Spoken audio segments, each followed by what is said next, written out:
Good morning guys, welcome back to the channel. It's Craig here from Giffords Electrical. I hope you are all well. Today we are fitting a Project EV electric vehicle charger. It's the 7.2 kilowatt true earth, so no earth rod required. We're on a new build, so it's quite noisy because it's still going up. So let me show you what we've got. So yeah, that's the charger. Basically, let me get it out of the box. So controls on the side, you've got an emergency reset, off-peak, force start button, and obviously charger on the side. All your cable entries are on the bottom, frustratingly, so no rear entry for this. PME supply, 100 amp fuse. We're going to do connect and notify to the DNO, so we're actually going to limit the charger to 60 amps. So what will happen is if it detects that the incoming supply is going to be above 60 amps, it will throttle down the charge. The client's actually just transferred over onto Octopus, so they do a dedicated EV charger tariff, so that's good. So I think it's like for 4 hours between like 1 minute past midnight till 4 in the morning, they get a lot cheaper charging. I think these clients just told me it's like 5 pence to fill up the to charge the batteries, so that's pretty cool. We have got utility in here, so this is a utility. We're going to come out the back here, junction box straight up, charger's going to go here. We've then got cabling to run for the CT clamp. I'm just going to put my mask on and then we'll go inside. Okay, so this is our board, installed by a well-known electrical contractor company. No names, not the worst I've seen actually. So actually not a bad job at all. Rear entry, relatively tidy. Have we got individual sleeves? We actually do have individual sleeving on the CPCs, which actually is, yeah, first for me. I've not seen that in a while, so happy days. So we definitely, I know there's bonding to the gas because I've physically seen it. I guess the water must be the water actually must be plastic, so they haven't bonded it, which again is new one on a new build. I know my new build, they actually put bonding in, so happy days. So yeah, we're just going to move this along. So we'll have our RCBO here. Obviously we've got, it's a high integrity board, so we can do that. We've got spare bus bar, so yeah, we'll get this all moved over. We'll then have our trunking coming out and across down there. Okay, so we are locked off. Obviously I'm going to clean this debris out once we've finished, before we put the cover back on, but that was left by the previous installation. So our feed comes up. Surprisingly, this Hager board has no knockouts on it whatsoever. So we've just put in a 25mm hole, sealed it with an intumescent grommet. Obviously comes down in the trunking, underneath the rad, and then into that back corner there. So we're now ready to go outside and start getting everything set up there. Okay guys, so you can see we're out, boxes mounted. Obviously we're going to come out and just a small loop up. Basically we've got 6mm Wago 221s. Obviously I've just back sealed it, make sure, because obviously the mortar line is further back than I would like, but is what it is. So we've just sealed the top. We'll get our feed going in through the bottom. We've got NYY or high tough cable, really underrated. I know a lot of people would prefer to probably use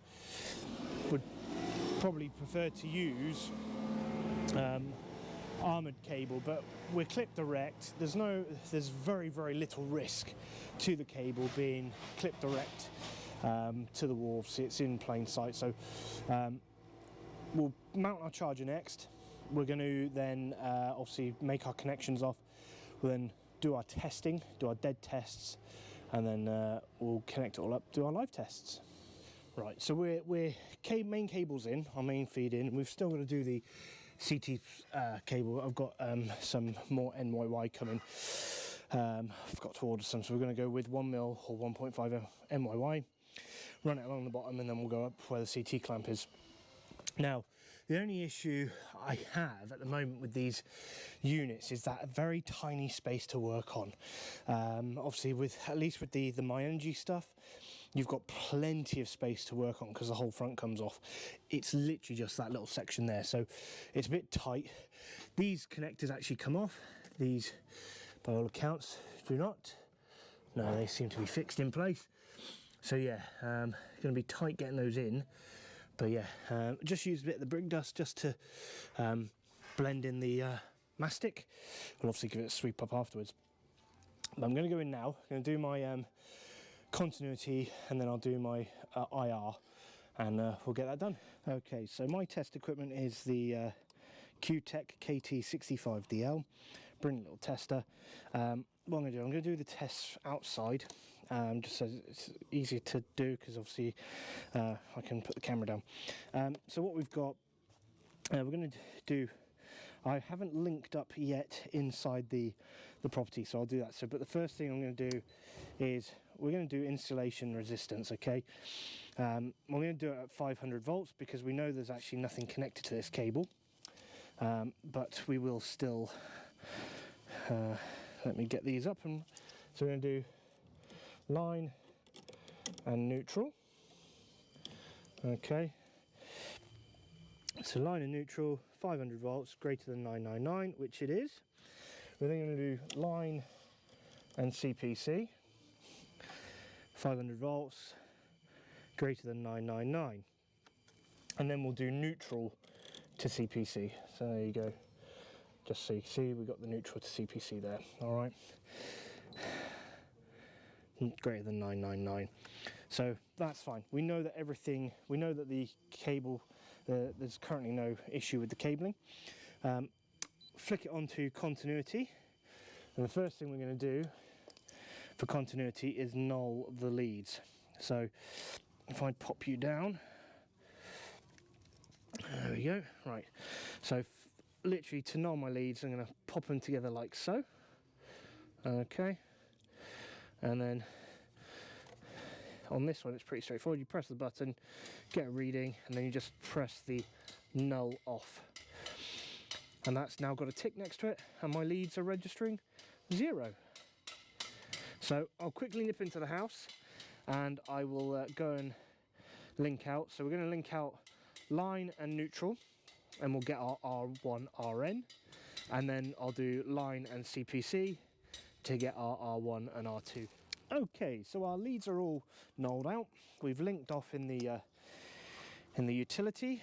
If I untangle my leads, right, we should have plenty of length on them. Yeah, we do. So we've got line and neutral. There we go. I mean, it's an incredibly short run, so I wouldn't expect anything less, but we've got 0.01. I'll just go and do the line and CPC. Okay, so we're now connected up. I'm going to swap the leads over here, and then we'll do our test.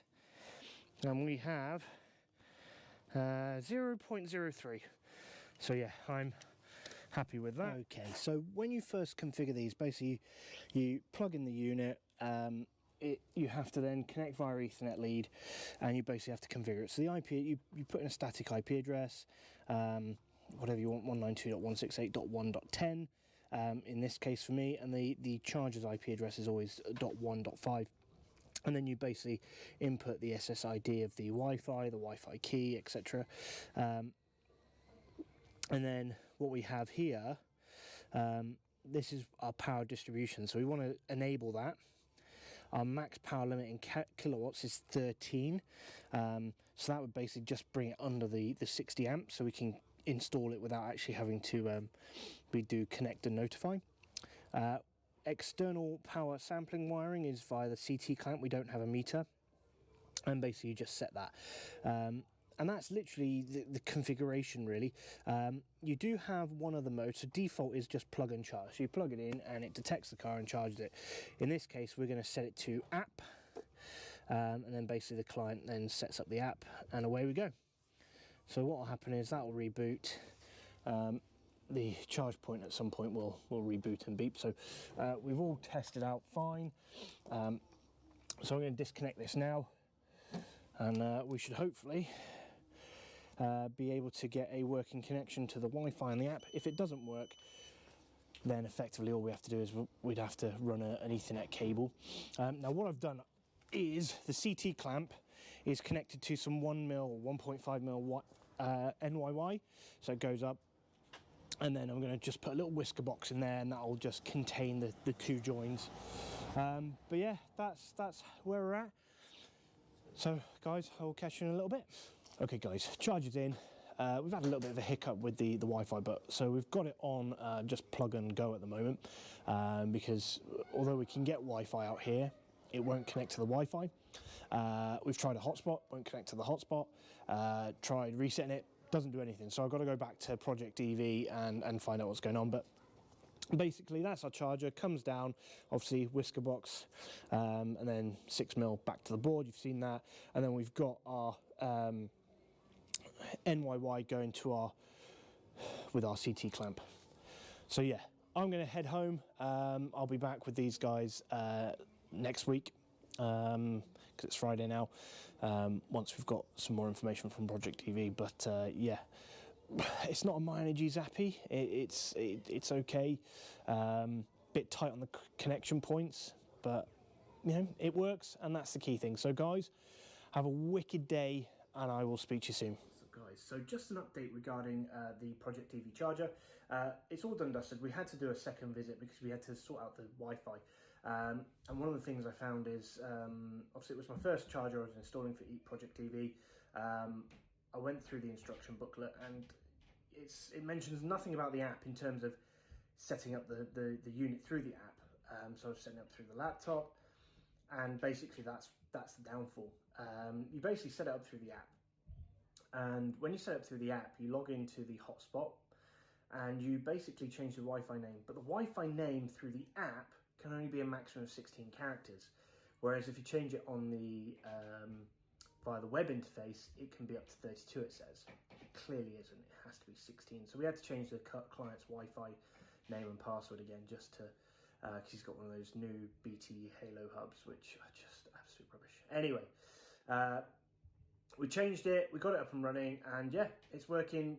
The car's charging at the full, 7.2 kilowatts. So yeah, really happy. But that's it, we're done. All right, guys, bye for now.